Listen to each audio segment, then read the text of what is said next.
Hey folks, Michael here again with the CCERP podcast, Cypress Creek Ecological Restoration Project. Again, we've got a bunch in a row now, a good sequence of people talking about human movement. Remember, to restore ecology, we got to restore ourselves, restore our own movement, restore our connection to the world. Some of that, with some ideas of philosophy and the culture we have nowadays, and some conveniences and technology. Some of that can put us out of touch with our true nature and therefore put us out of touch with nature. We got to be careful with that stuff. Make sure we are assessing our ideas and assessing our conveniences and technology to see when we're going to use it and when we're not, what we want to throw out entirely, what we don't. But today, so we've been talking to people from around the world. We got a bunch of Aussies on talking about movement from Australia. But today we got someone from the great state of Spain. Of course, not a state in the sense, but in the sense of like a political state. So it's Rebecca Lewis. Rebecca, could you say hi? Hi, thank you for having me on the podcast. It's good to be here. Yeah, thanks for joining us. Cool. Could you tell people about yourself and your background and everything? Yeah. Well, I'm from the state of Spain. I'm not actually from Spain. I'm from the UK. Okay. Yeah, I'm living. Yeah, don't sound very Spanish. No. I'm living on a beautiful island called Mallorca, which is in the Balearic Islands off of Spain in the Mediterranean. But originally I'm from another island, a very small group of islands off of the UK, out in the Atlantic. Yeah, 30 miles off the UK in the Atlantic. Huh. How big was that island? Well, the biggest island is 2 by 3 miles, Wow.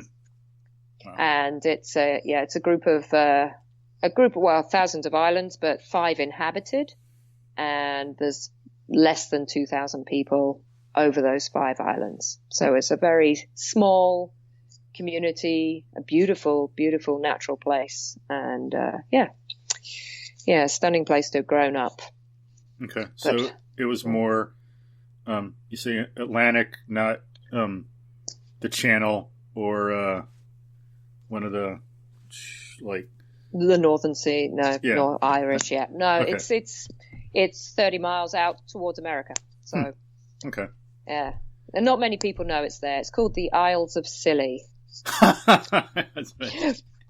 Yeah. Not spelled S-I-S-C-I. Cool. S-C-I-L-L-Y. And you also got out there like the Isles of Rum. Oh yeah, Isles of Rum. Where's the Isles of Rum? That's I think that's where there's some red deer that National Geographic have studied because of their sometimes carnivorous behavior. Oh, right. I'm pretty sure it's Isles of Rum. Okay, I'm going to look that up. Yeah. Sounds interesting. Sounds like a more wild place as well. So Yeah, it's interesting. Like one thing a lot of people don't know, but I heard about some deer behavior, then looked it up, then started finding similar things. But yeah, squirrels, birds, deer, horse, cow, they all have some actually carnivorous behavior. They're not like pure little cute herbivores. It's not like, oh, look at the little squirrel, it eats nuts. No, it doesn't. It eats other things too. Yeah, we do cartoonize, don't we, a lot of the animal world. Yeah, I think it's partly that, but partly just ignorance, because people don't really, they're out of touch with nature. You learn biology to textbook stuff, to like wordy DNA stuff without really digging into everything and seeing what's really there. Kind of out of touch. Yeah, true. Because once you get out in nature, you're going to find out that stuff like that's happening, Yes. Yeah, that's right. There's a lot to be lot to be learned. Yeah. Yeah. But anyway, cool. And so this island is like how big? Well, my island, the island I grew My up on island. was my island, pretty much. Me and my family. No, it's like that doesn't sound good. It's like all inbred. No, it's 2 by 3 miles is the biggest island, and then the other islands are maybe 1/4 of a mile long. Okay. Yeah, they're tiny and very low lying, and have a real beautiful biodiversity there as well of different types of terrain.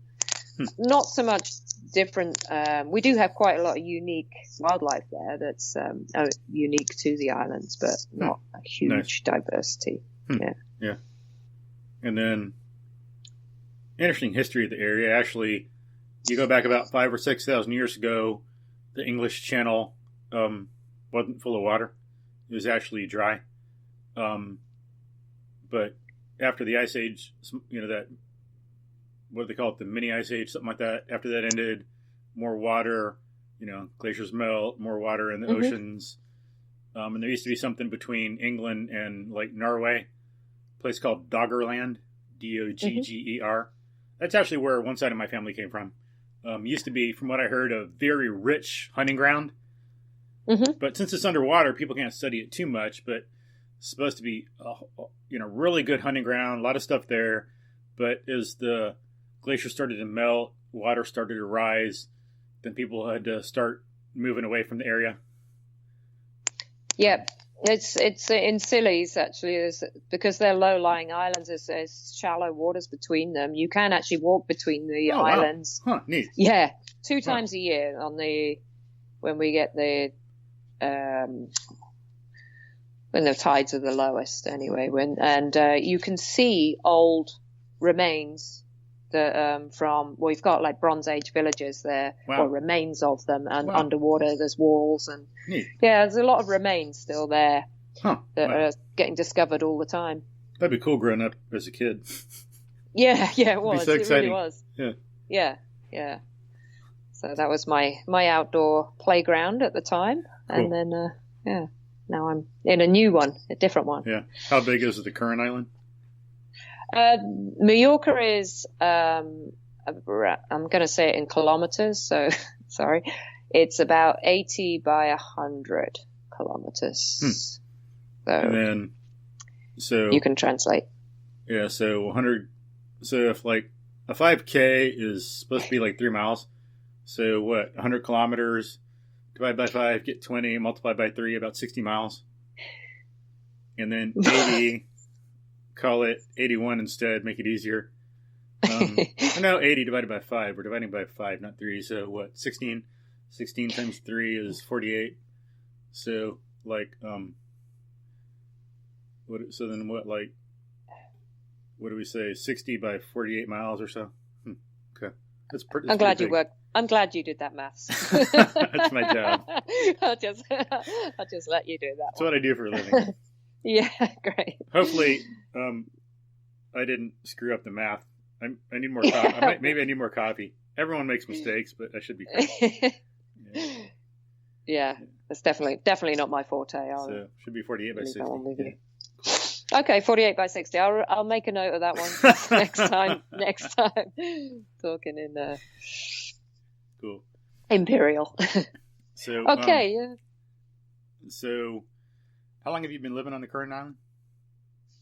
I've been living here for almost 7 years. Nice. And it's a stunning place. It's it's been a gradual progression to living in the mountains. Where we live now is off in this little off-grid place up in the right in the forest, actually. It's sort of been my dream to be quite remote and really immersed in nature. So that's been my dream. Because sometimes it can feel a little too remote sometimes. I have to make sure I get people to come and visit workshops and classes and things. But it's a beautiful place. So it's definitely worth it. Yeah. So folks like Rebecca had her video on, and I got to see the background,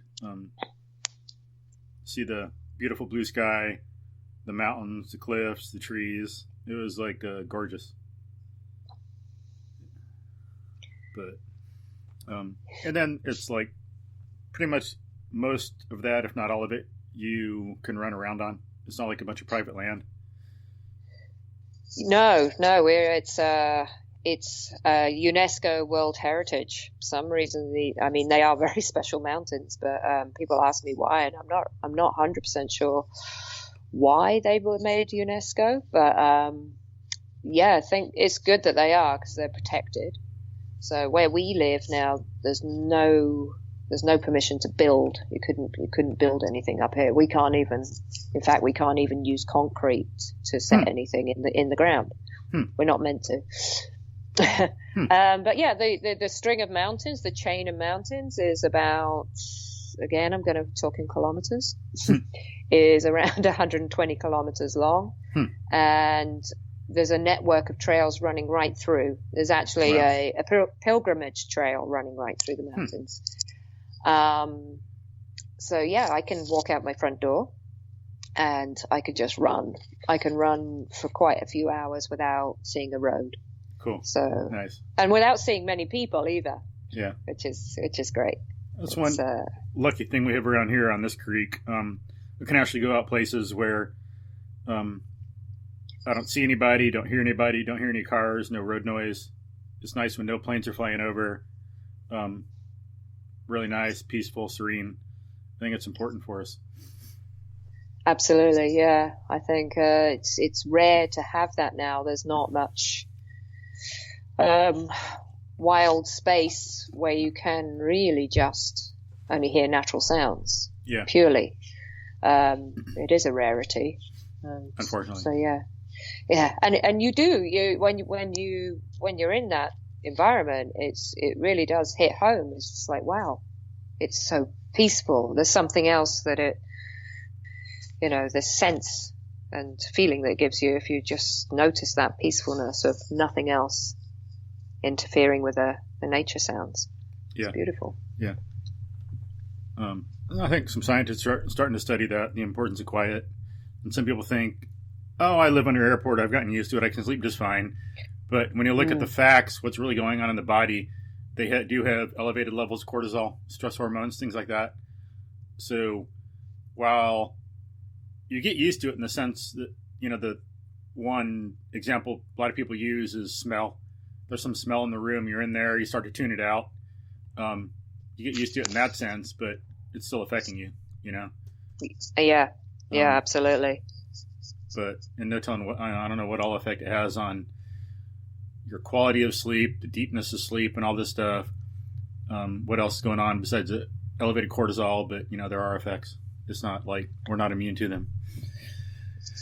Absolutely not. No. Yeah, I think just even sort of low level sounds, sort of like an airplane going over, or maybe just like a vibration from a mobile phone. These sounds kind of stimulate something. It's like sort of something much more deeper in our biology. Maybe it sounds like a growl from an animal, or and so it starts to stimulate your nervous system in a different way. Yeah, or put you into more parasympathetic. Yeah, makes sense. That's why music works, and that's why people have different ringtones. Yeah. It's not like, oh well, you're just saying it resembles a growl and it doesn't matter and blah blah blah, but why do we have music and why does it affect us differently and why do we have different ringtones? Sound matters. Yeah, definitely. Yeah. But so cool. So what about your background in movement and fitness? Could you tell us about that? Yeah, sure. So I believe it's relatively recent. It's not like I've been an athlete for all my life. I started running maybe about 20 years ago and just just through the need to getting out and moving.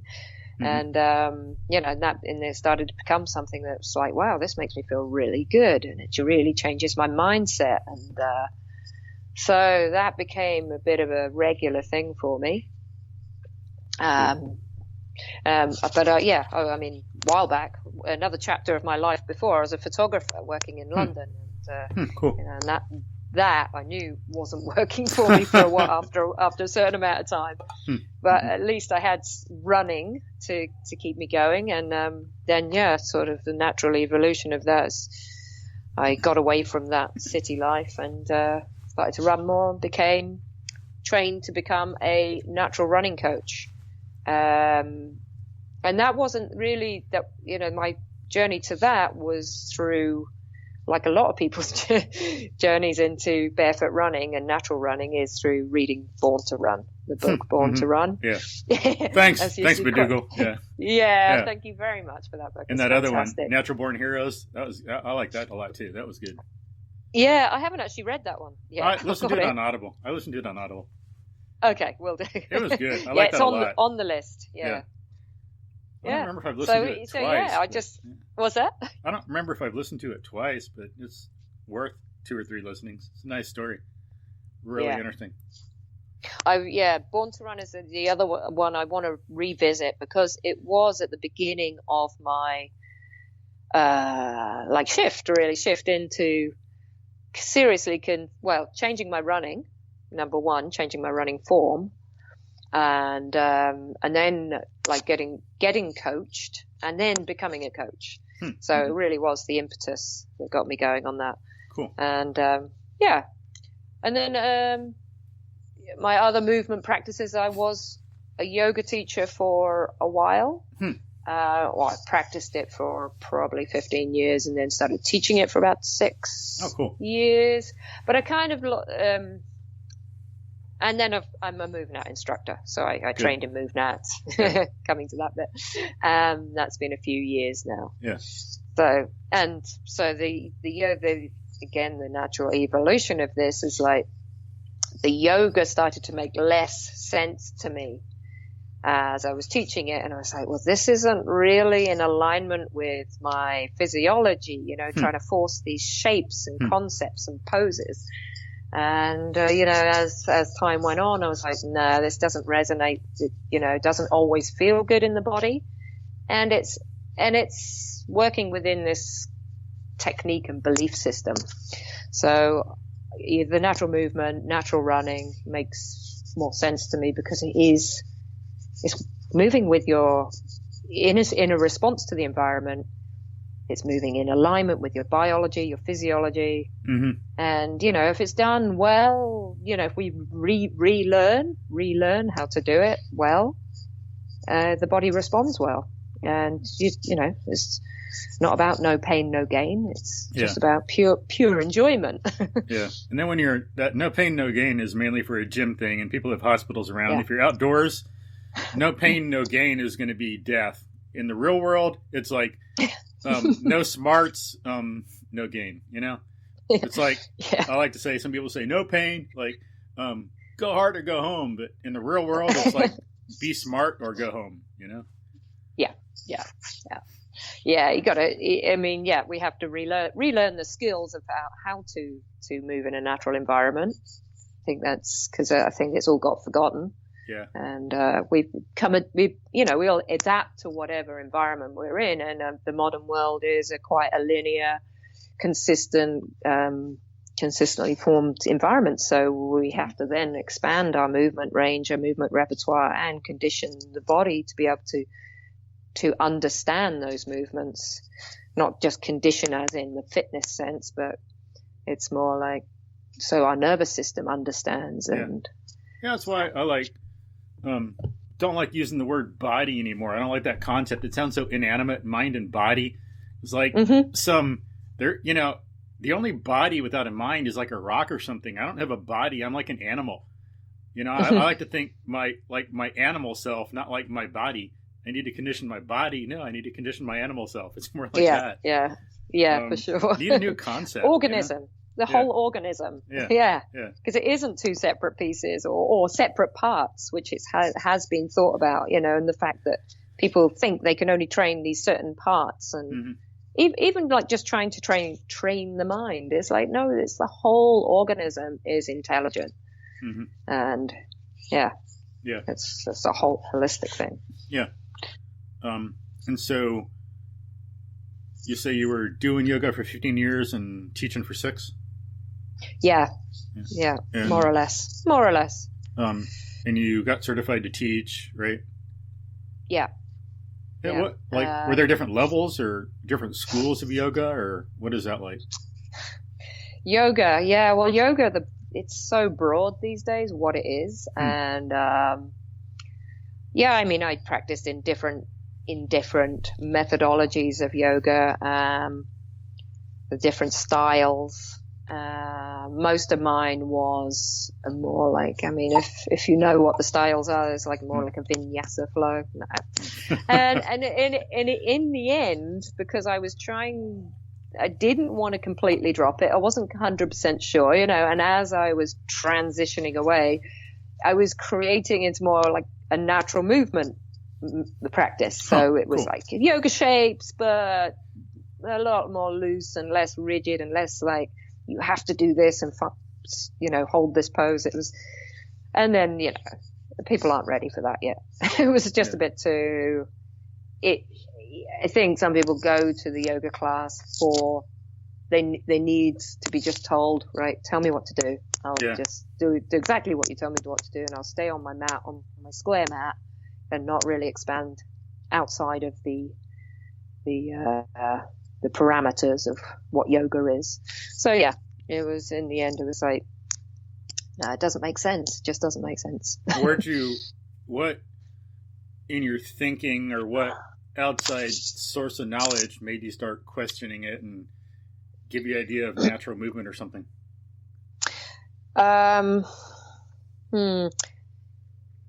I think when I discovered MovNat, it completely resonated straight away. I mean, I've gone a bit of a full circle back to living in nature again, and being outside. Being outside is one of the big things. I was like, why are we going inside into this square room on a square mat to, learn how to move our bodies, when surely it makes more sense we're meant to move in a natural environment. So going inside just, was awkward. It just didn't feel good to me. So then I discovered MovNat, and it completely made sense. And I was like, wow. And the other thing is, because I was a mover, runner, yogi, as I went along to my MovNat training, and was like, this will be easy. Anybody can crawl, anybody can jump and hang, and I was quite surprised. Yeah, true. Because I had literally trained my body to adapt to a technique, a practice of certain set shapes. And it doesn't, I'm strong, I'm sort of physically, I feel like fairly physically balanced, no aches and pains now, but I think I put that down more to moving in a natural way. Whereas when I was a yoga teacher, I was getting certain areas of my body were aching a lot because it was enforcing this exact shape all the time. So, where was I going there? I kind of lost my thread. Well, I think so. Was it MovNat that got you thinking about yoga differently? Yes. Okay. Yes, definitely. Yeah. It just made a lot of sense. I was like, wow. Blame it on MovNat. It always goes back to MovNat. Thank goodness, something that's much more in alignment with, we're moving our bodies the way they're meant to move. Yeah. Mm-hmm. Well, they've evolved to move. Yeah. So you started learning about MovNat, and then changing your yoga practice, and transitioning, and how long have you been aware of MovNat now? Probably 4 years. Okay. Not so long, not such a long time. I think I trained in 2000 and 16. I think I started then. You got level 1, level 2 at the same time? Yeah. Okay. Yeah. I say yes. I got almost level 2 at the same time. I had to add my pop-up. Okay. I had to train for the pop-up because, my sort of ignorant assumption that I'd be able to do it all was a bit shocking especially when it came to a pop-up. Yeah, it's interesting how a lot of people are like that. They think it's easy, or I can do it, or just shows the general kind of movement ignorance of the culture. Definitely, yeah. It's not that people are stupid; they're just don't have the contrast to know what it's going to take, what it's really like. Just like anything, it's like you don't know what you don't know. It's not just for movement, but it'd be the same thing for any other field of inquiry or human action. It'd be the same exact thing. Oh, that looks easy. Oh, well, I guess it's not. Yeah, you might have the muscle strength, you might have the conditioning and everything, but even if your nervous system doesn't know it, you haven't learned these certain patterns of movement. Just that in itself can stop you. Yeah. So it's not having that range, and it really is like giving your brain more range and information. Yeah. You learn how to use your muscles not just for pure strength, and that doesn't really it's not really a thing anyway. That's a fantasy. But you start to bring the nervous system in to play and the whole animal and control things. Like one time some guy I was tutoring in math played football high school, then he's college ball now, and took him out to run around the woods, show him some stuff, and so okay, we're gonna pick up a log and carry it on our shoulder. So I'm just like boom, boom, boom, and I'm off, and okay, now you do it. Of course, could he? No, he's like could catch on after a bit, but he had to learn how to balance it. You put it on, and then it's not balanced, so it falls off. Tries again, it might have fallen off. Tries again, he's like stumbling here and there, And then I gotta like say, okay, here's where you gotta get the balance, and you gotta be careful, make sure it's balanced. Squat down, get it positioned like this. Okay, now here, lift it up, hold it like this, then you can go forward. So it's not immediate, obvious. No. Takes some practice. Go ahead. That information's not in there of just being able to move in a certain way. Yeah. It's like running, actually. People assume it's like, well, yeah, we should all be able to run. And most people can run and there's many different ways that people are doing it, but they're not all good for long-term health and you're not going to be able to run for a long time because it's just not in alignment with your physiology. Yeah. So what's your background and training and expertise in running? My background is from I guess like say running for about 20 years, I guess, but not been a runner all my life. And trained with a guy called Lee Saxby. I don't know if you've ever heard of him. He was he is still one of the Barefoot, one of the forefront leaders in the Barefoot movement. I think there's a really great guy over in America called Mark Cucuzella, who's probably one of the first that's really one of the main guys in the Barefoot running world. And he's just brought out an excellent book actually called Run for Your Life, which is pretty much everything that I've been teaching over the last years, and I'm very, very happy to see that it's all in keeping with what I teach. Oh, good. So I started off with Lee Saxby, and more recently I've been coaching under tutorship of a lady called Helen Hall, who's amazing in biomechanics and method called anatomy in motion. Cool.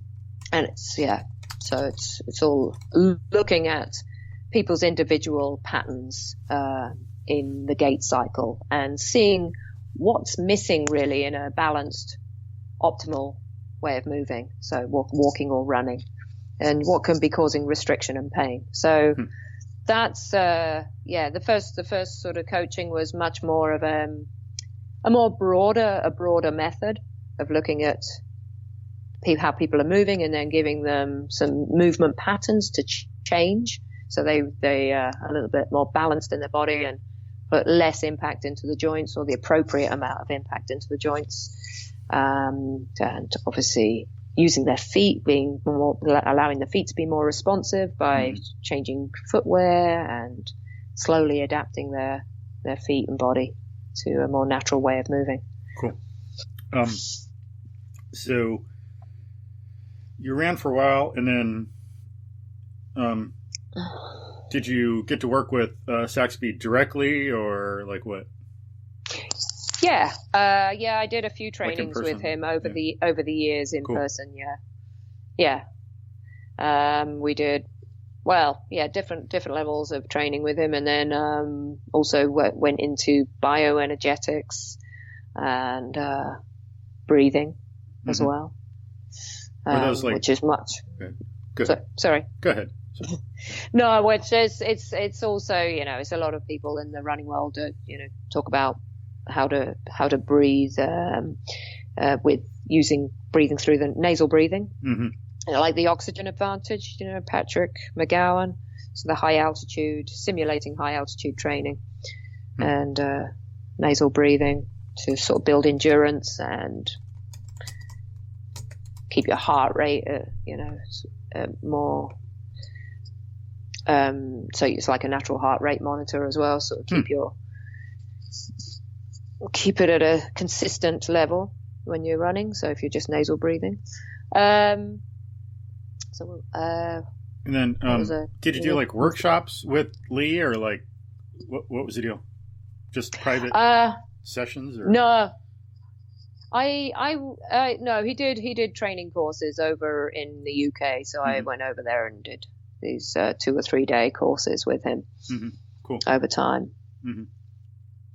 And then you've gotten certified as a running instructor? With him, yeah. And then the same with Helen Hall, which is, I believe, really taking it to another level, because it's much more of an individual approach of looking at how people's bodies are moving or not moving, where there's specific restrictions, and then giving them movement drills and patterns drills to create new patterns and reawaken the nervous system as well to certain body parts that aren't moving so well. Yeah. It's something people need to realize. Go ahead. Just what? Oh, yeah. But carry on. This is just one thing some people need to realize, that because, it's partly, again, the culture, the education. We get wasting our time memorizing stuff about DNA, which we're never going to use in life anyway, and which is not really properly understood because it's not developed from the evidence of the senses. It's not logical and properly scientific, just memorization, just like memorizing Pac-Man or something. But, or whatever game is the latest rage, but we should, I need more coffee. My brain just went, someone hit the reset button. My brain just reset. But, what was I saying? About learning about DNA, and not, maybe that's not so useful, but maybe it's more about the senses and patterns. Oh, yeah, that's right. We're talking about the nervous system and stuff, and nervous system. We should learn that, thank you. I regained my thought. My train is back on the tracks. Yay. Excellent. So, people know about the use it or lose it idea, but because of the way kind of biology is taught and stuff, and the way we learn it, don't apply that properly to everything we do. And, that applies to bone, muscle, eyes, range of motion, fluids, pressures, nerve system as well. If we aren't engaging in certain ranges of motion, then we don't have the same fluid pressures.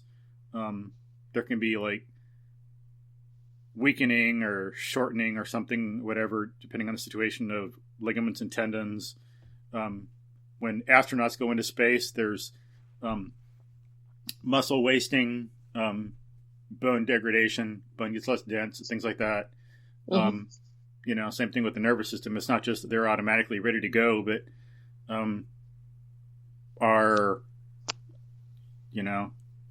animal self, our body, you want to call it that, is going to get nutrients from certain places and use it in others, or things are going to get worn away. So without some need in the environment, some need in our life, then we're going to lose some of that nervous system. So yeah, it's like it's got to be reawakened and regrown to some extent too. Yeah. And the brain regions too, because the brain adapts. Like, we know things, we learn new things, we forget things. There's chemistry and biology occurring all the time. And just like we know we can lose skills, and it's not just some like airy-fairy thing, more ethereal than the wind that we're losing. It's like some real chemical, neurological stuff that's kind of being degraded. Yeah, absolutely. So, yeah, I think it is a bit like you said. It's not necessarily you don't use it or lose it, but for sure, when something is a body part is not experiencing its full movement potential, just literally because it's being like either a foot, say, for instance, is stuck in a shoe, in a rigid shoe. So it's, if the foot is like an incredible structure, structure that can move in so many different variety of ways.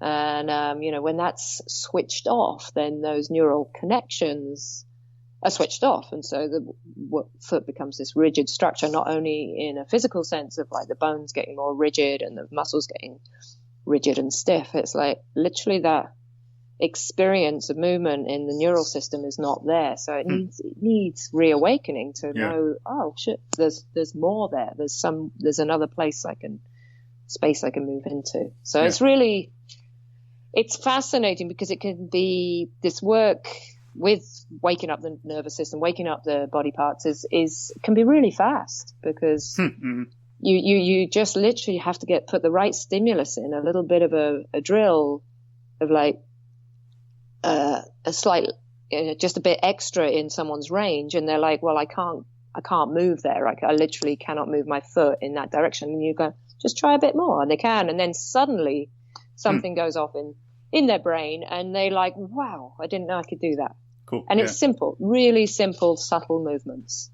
Yeah. But it's pretty cool. That'd be pretty complex, all kinds of things. Some people would have gotten to the point where there's no going back. You're just wrecked. But some people can like kind of sort of fix things, so to speak, right away. There's always going to be the continuum of conditions and time it takes to recover. Yeah. It's like, that's one thing I like about biology. It's so damn complex. Calculus is easy. You want something easy, study calculus. You want complicated and full of surprises? Biology. Yeah, it's fascinating. Yeah. I was going to go somewhere then, but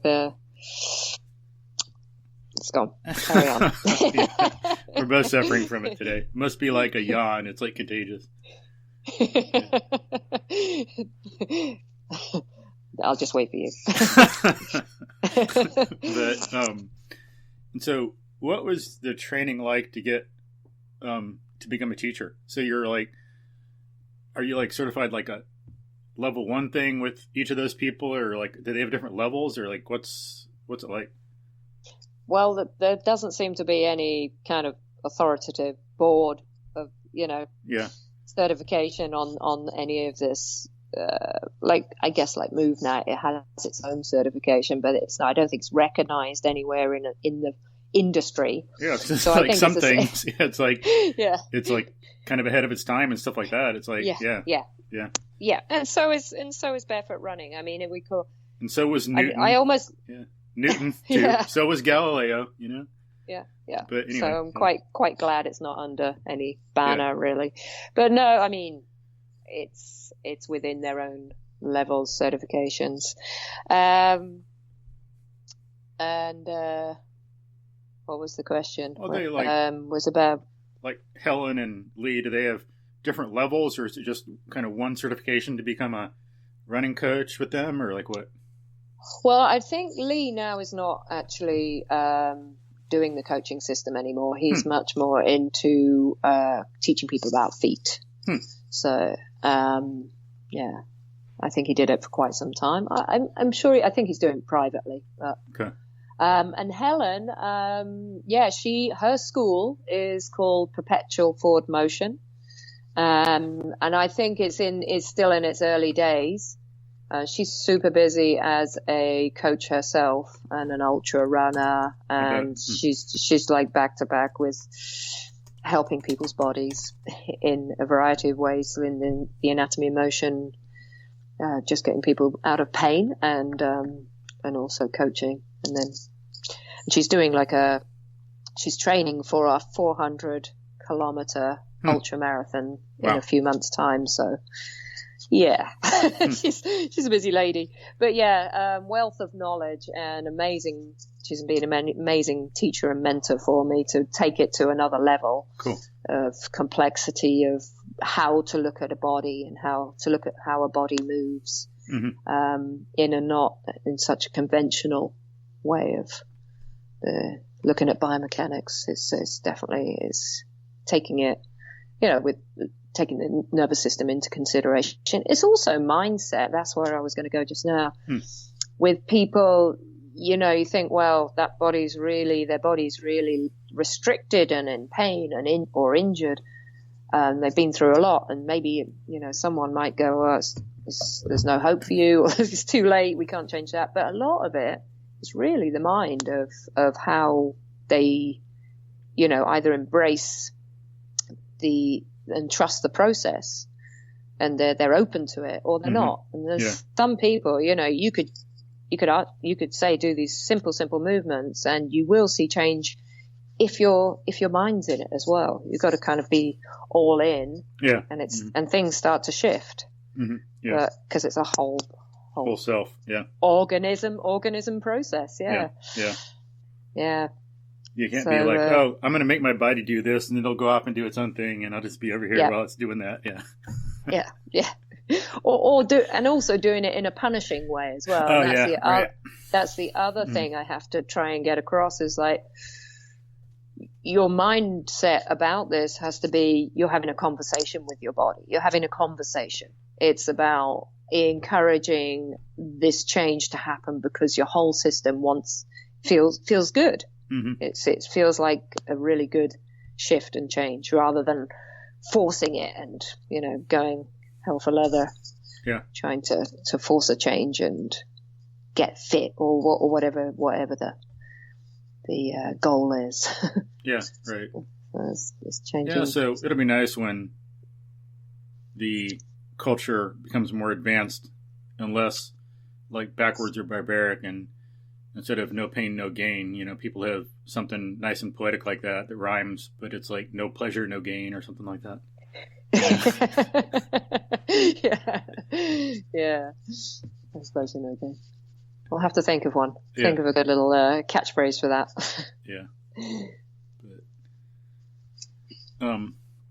So the certifications, like with these runners, was it like a weekend thing, or was it longer? Is there a written test, or is it all practical? It's both. It's both. Yeah, and they're usually 2 or 3 day courses. And then usually having to submit case studies, and it's a bit of a process, but it's good though. Cool. I'm glad it's properly done, and it does kind of sort the wheat from the chaff a little bit of people who actually really apply themselves. And then in your own mind, learning. It gets the wheat from the chaff in the the knowledge, get rid of the junk, make sure you got the good stuff, make sure you're doing it right, That's true. Because also, for me, just changing from just being having a regular running form, which, does cause a little bit of strain and pain, but luckily I didn't do it for too long. I had to change my patterns. Yeah, and so, me too. and going through that transition for me, I understand what it feels like, and it does take a little effort because you've just got to, replace old patterns with new ones, but they're ones that just feel good in the long run. Yeah. But yeah, I understand. No pun intended. Process. Feel good in the long run. Yeah. Oh yeah. No pun intended, actually. Funny. Yeah. Yeah. But the case studies, would that be something they'd send you, or would that be just clients you're working with? Clients I'm working with. Oh, cool. Yeah. So you'd have to say before and after, kind of like. Yes. Huh. Yes. Cool. Yes, your work is cut out for you, and some people really are really dedicated and want change, and they can see the investment, and other people are like, oh, this is too hard, I'll give up. So yeah, that's too bad. Yeah. I'll just put my cushioned shoes back on. I won't feel anything until like 6 months down the line, and then my knees will start hurting, or yeah. Kind of similar to what, like, I've heard this guy, Coach Summer, U.S. Gymnastics coach, coached some, Olympic athletes. That's the thing I think I've heard him say, that he knows, how the human body works, the human animal, and how we grow and learn, and has talked to a lot of, got wisdom from other coaches, looks at, proven practices and science from the past, not just like modern alleged science in the present. And, so he is more like looking at the big picture, knows what training practices work. And he has his athletes, from what I've heard in podcast interviews he's done, he has them go through 3-month intervals. And so, sometimes they're begging to move on. Oh, I can do this. This is so boring. Like, let me go to the next stage. And he won't, because the time it takes for things to set into the nervous system and become habit.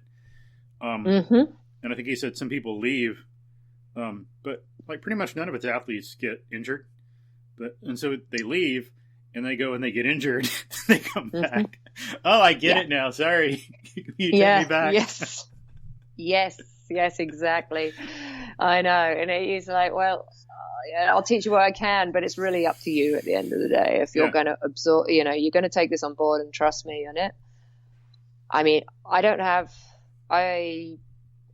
think I had one running injury in my 20 years, and that was because I wore a so-called barefoot shoe, which was too narrow, and it started to compress my little toe.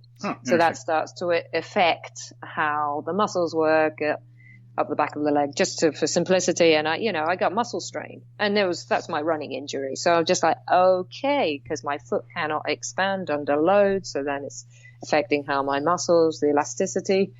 And that's my muscle. That's my running injury. And I was like, well, I'm not so young now, and I still, run almost every day, and I don't have injuries. So there's definitely it's definitely working for me anyway, for sure. And I know what I'm teaching definitely works when people apply themselves to shift and change these patterns. But a lot of people are coming from a very a limited range of motion, from either sitting in chairs a lot and wearing rigid, stiff or cushioned shoes, which is conforming the feet, restricting the feet, and the feet are pretty integral to how the rest of the body can move, because the foot has it's like so much movement range to sense the environment, and if it can't, then the rest of the body has to move differently. And non-optimally. So, there's a couple of things in our environment that is really restricting our ability to move well. Which things are those? Well, the shoes, I say those Shoes. two things are shoes and chairs, Yeah. shoes and sitting, just removing the gravitational forces from our body by sitting all the time, or from our, the way, from our locomotive muscles and how our whole structure would move just by sitting. So, and then shoes, restricting the feet, narrowing down, making it rigid, weak, and just need to rewild our feet back to a more natural, robust, sensory organ that it is. I mean, it's over-sensory when you've been wearing a shoe too long and then you take your shoe off to put your feet on the ground. People are like, oh, my feet are so sensitive, I'll never be able to go barefoot. That's just a crazy idea. Yeah, I hear that a lot, yeah. Yeah. No, so, well, that is the appropriate response from your feet because you've had it wrapped up for so long. It's a sensory organ, 200,000 nerve endings in each foot, or over, it's said. And, of course, it's going to give you the signal that your foot's not ready for that terrain because it's all soft and your bones are probably soft and it's stiff and rigid. And so, it's the right message. It's the correct message. So then you have to start to slowly rewild. And it's not even that slow. It can take, as little as 6 months from a very delicate, sensitive foot to coming to being able to walk around barefoot. And, the bones getting strong enough and the tissues nice and elastic. And, And the foot spreading a little bit as well, just allowing it to open up and all the joints to open up and the tissues to allow the joints to open. Adjust. So, it's all, Flex, Yeah, I mean, there's so many movements the foot should be able to do. That's why it's got so many joints, so it can respond and adapt to different shapes of the ground. And then there's many other layers of what we're getting from being barefoot. So yeah, it's great. Yeah. And what did what role has the MovNat training played in how you teach and how you run and how you move, how you think? For me personally, the MovNat has just broadened. I mean, I love nature. I love being in nature. I think we all do, actually, because we just know it feels good. That's why people go for walks and hikes. But it's broadened my movement range, my movement repertoire, given me a much more all-rounded feeling of strength, strong balance in my body. I wouldn't say strength as it gives the wrong visual of like, oh yeah, I've got to be strong, like it's about being muscular. Arnold Schwarzenegger. Just I don't know if that's going to work on me. But it's given me that much more balanced ranges of motion. And it makes me just interact with the environment more, with nature, with the natural environment. So now I don't just go for a run. I go for a run and then I might stop and then crawl along a tree branch or fallen tree or climb a tree or jump from rocks. It just makes it more fun, and you notice opportunities more to move your body in different ways. So, for me, it's just opened up a whole new experience of moving in nature, which is, it's stimulating the brain again even more. You're stimulating and learning constantly. So you're learning more and feeling more confident, competent to sort of interact anywhere. Yeah, same here. A few things it's done, made me more aware of movement variety, all that's possible for a human, not just possible, but appropriate, and things we should do because it has a benefit. It's not just like some little feather in your hat, and how the technique matters. So I'm out there moving around more like I don't know, what are the levels, like blue belt, brown belt, black belt, instead of like a white belt, you know? So instead of being like some uncoordinated, ungainly little 5-year-old kid in a so-called advanced culture that has very little movement practice and can't do much of anything, instead of being like that, you know, then I'm more like a Native American, African bushman, ancient person from 10,000 years ago who can move around effectively and efficiently in their environment. And then, so there's the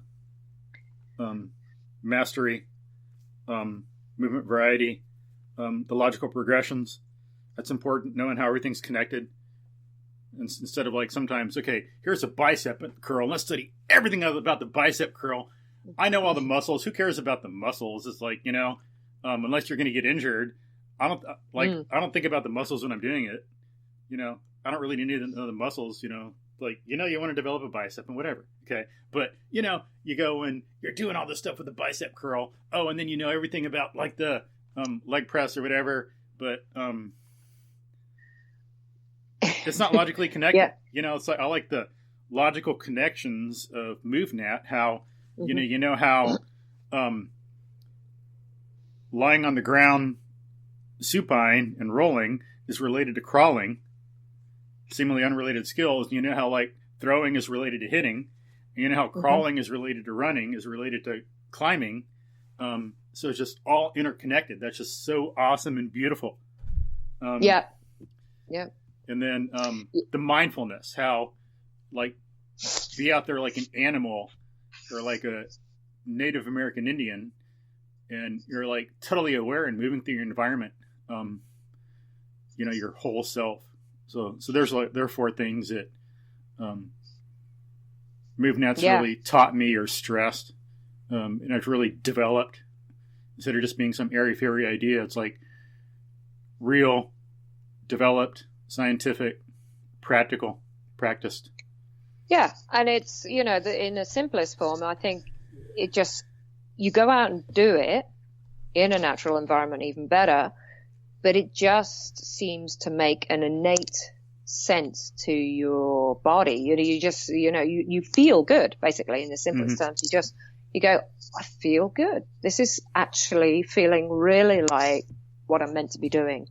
And the other element that I realize is it's the ground movements, and which are this natural progression to the more complex skills, which we can all learn and have in our range. But they can be playful. All of it can be very playful. So we have that element of play, which just really brings a whole sense of joy to the whole body, because you're doing something that your body enjoys, because it's in our biology. It's already, you know, it makes sense to us. So without us, intellectually knowing it, it just makes an intuitive sense to move that way. And I think, when I started doing it, I was like, wow, this is fun. This is really fun. And it just feels really good, because you just feel like, wow, I didn't know I could do this, you know, because your body already knows, really deep down, it knows. And you just have to relearn these skills, because we've just got so far removed from them. And our environment's not encouraging them. You know, environment, we adapt and respond to whatever environment we're in. So if we're in a concrete square environment, that's, you know, our body's gonna just lose its limit. It's going to be much more limited. Our response to it is limited as well. Yeah, that's a good point. Like the fact that it's fun or interesting, or I'm accomplishing something. So I'm not, like some people, they think, oh, working out has got to be painful or unpleasant, and you go to the gym or whatever, have someone drive you. But I get a good workout, and I don't have that. It's like I'm enjoying something, or I'll be out picking up trash, and I'm on 2 knees and a hand, and then I'm stretching with one arm, And so I'm getting this stretch without even like, it's not, okay, let's work on stretching now. You know, I'm like, my back and my arm have to stretch really far to get this trash and then bring it back. Or I might have to be on my belly to do it. And, you know, it's interesting and it's just part of a goal, kind of like what Katie Bowman calls stacking. You know, I just like, I just like to think of it as like, integrating things, doing a bunch of things at one time. So I'm out there and I'm enjoying nature, getting fresh air, getting sunshine or rain, depending on the day, and studying nature, enjoying it, moving, picking up trash, all these things. And so it's not an unpleasant thing at all. It's just, and in some ways you just get out and do this stuff, and just like the exercise is a byproduct, you know? Yeah. Movement is what you're doing, and getting in shape just happens kind of because of what you're doing. It's just an adaptation to that instead of like some, as I say, unpleasant thing, you know? Yeah. Well, it has a purpose, you know, it's a practical way of moving, and it's more purpose, a bigger purpose than just doing an exercise for what you want your body to look like. Yes. So you're actually going out there, and you know, it's one of MovNat's philosophies is to be helpful and to help others. So you are much more capable human being to be helpful, and not only are you're going out and enjoying being in nature, and your body's also getting a nutritious movement workout. Yeah. Katie Bowman term. Nutritious movement. Exactly. Yeah. Well, it's part of MovNat now. Maybe. Yeah, that's one thing about some of these people too.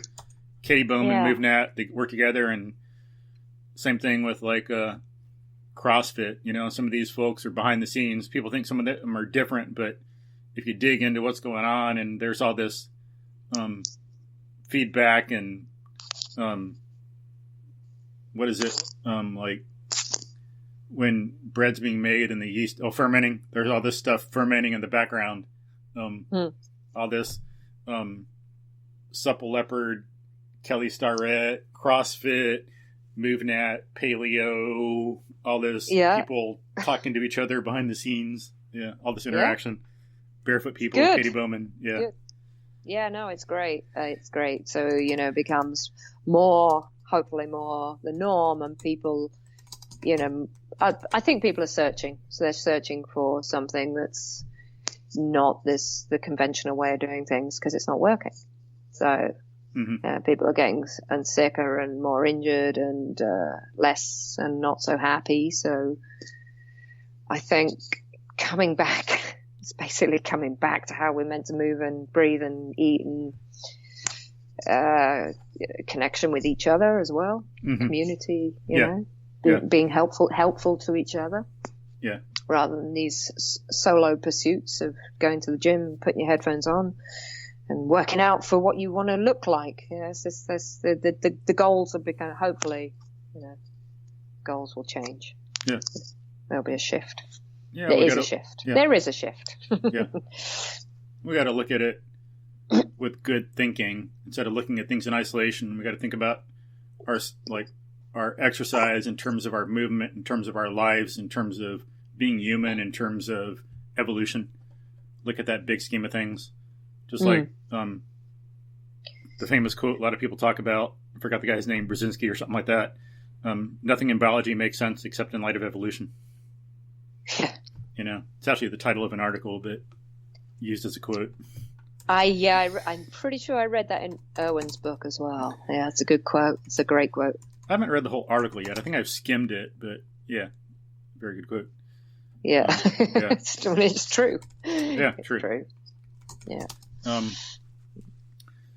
So, let me see.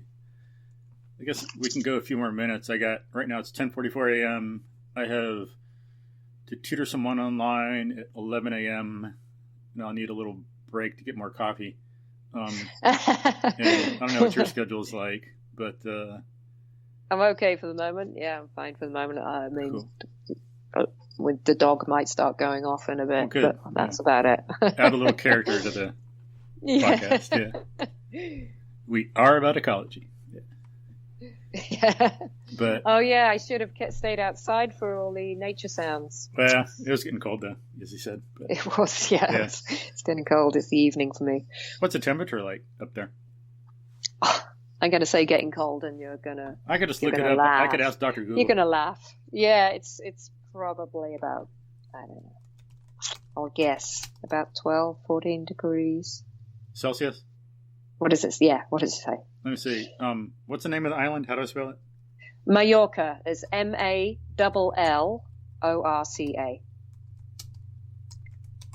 Okay, temperature Mallorca, Spain. Let me see. Yeah, I guess it would amount to, it says 59 degrees Fahrenheit. And Yeah, you do the math. that's what it says. Yeah, I didn't have to do the math on that one. I'll take their word for Well, it. Celsius.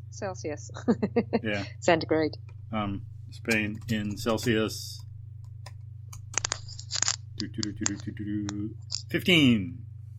I said 14. Close. Not too bad. Well, you're inside, yeah. So it's very good being able to be inside but feel what it's like outside. It shows your connection to the environment. Yeah. Sensing it. It's probably because you had the jacket on. If you didn't have the jacket on, you'd probably get it exact. Yes, good point. Yeah. And the thing is, I do pretty much live outside. So I mean, everything I'm doing is outside. I teach outside. That was always my goal, and it started to become my goal and dream to get out of teaching indoors and bring people into nature to teach outside. So I'm quite sort of probably more tuned in now to the temperatures and the changes, even though Mallorca doesn't change drastically. We do still feel the seasons here. We occasionally get snow, but the seasons aren't as extreme, but you still get a sense of them. But looks like, and it's a different 59 than it could be. If it's 59 and warming, and it's earlier in the day, but over there it's like, what, 5 p.m.? Yeah. On, yeah. And it's 59 going on towards 41, like 5 in the morning or so. 59 going down is different than 59 going up, you know? Yeah, yeah. Good point. Yeah. Okay. No sunshine. It's definitely getting colder. It was interesting. I was out, took my cat for a walk the other day. It was like 44, but he came to a point where there wasn't anything in the way of the sun, and so he just sat there for a while. But yeah, you know, it's like 44 is sunshine. It was like feeling like it was like 65 or something like that out there, you know? Yeah, he just stopped and lay down. Yeah. Started basking. Yeah. Nice. But if it's 44 and cloudy, then it's like, oh, it's a little cold. Yeah. Yeah, just watch the animals. They'll give us the cues. Yeah. But so mainly, I guess this episode we're going to talk about running, but it's turned into more like, instead of Rebecca on running technique, it's more like a Rebecca on becoming a running coach. But still, it's interesting. Yeah, okay. Still a lot of questions I would have liked to ask, and be interesting to like talk more in detail about some of the yoga and what you did, and some of the MovNat techniques and actual experiences and the running. But still, you know, we got to talk, you know, a lot about still, you know, both practical and theoretical stuff. We touched on it a little bit, and how I mean, the running is really just allowing your body to start to expand its movement range, allow your feet to move, get your pelvis, let your pelvis start moving again as well. A lot of people's pelvis is pretty stiff. So get out in nature as much as possible and interact with it rather than just stomp through it. Yeah. And then you'll start to do, you know, obviously training and MovNat will give you more skills of how to do that. Mm-hmm. Just to remind your nervous system what it and body how's meant to move. But yeah, it's interesting. So I wanted to hear and have folks hear about how to make the transition. You know, kind of how you made the transition from conventional stuff to natural movement, natural running, and learn your background at the same time and get some tips. Because, we talked about things we learned from MovNat. We talked about how shoes and chairs affect your feet. So there's a lot of good theoretical and practical information in here.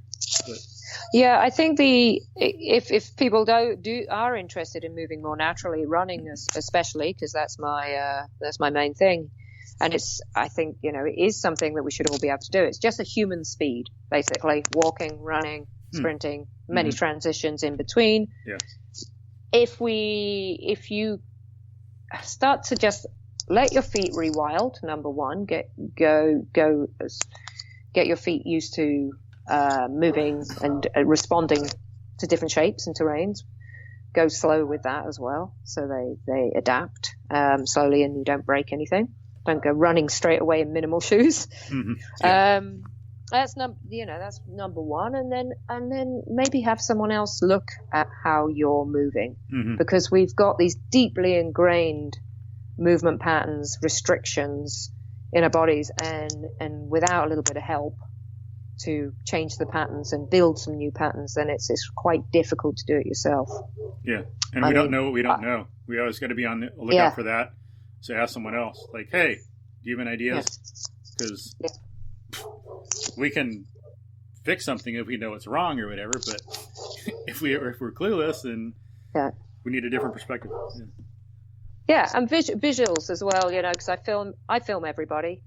I film them before, and then we do some movement patterns, and we repeat, so they start to get into the system within the session, and then we can change those patterns by the end of the session. And then it needs to, repetition is key, really, to making it the default pattern that your whole system wants to adopt. So rather than, and dump the old patterns that are not very healthy and helpful for running without pain for longevity.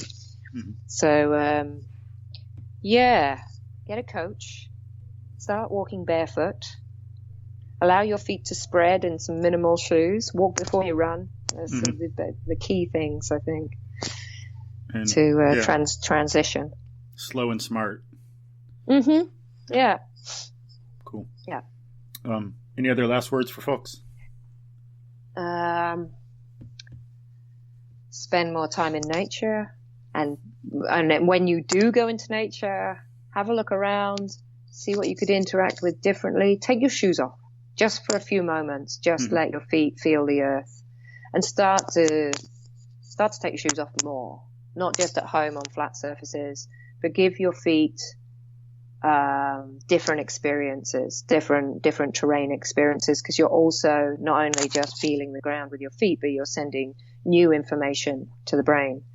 We're sensing our world through our senses. So the more sensory we can make our environment, the more stimulated, more interesting, more we're learning. Yeah. So cool. Yeah, more nourishing it is for your whole body and brain. Yeah, makes sense. Cool. All right, folks. Hope you enjoyed that. Yeah, so get out, be true to your nature, be part of nature, and enjoy. Be strong to be helpful, as they say. Yes, absolutely. All right, cool. Nice. So thank you for joining us. Hope you enjoyed that, folks, and we'll talk to y'all again soon.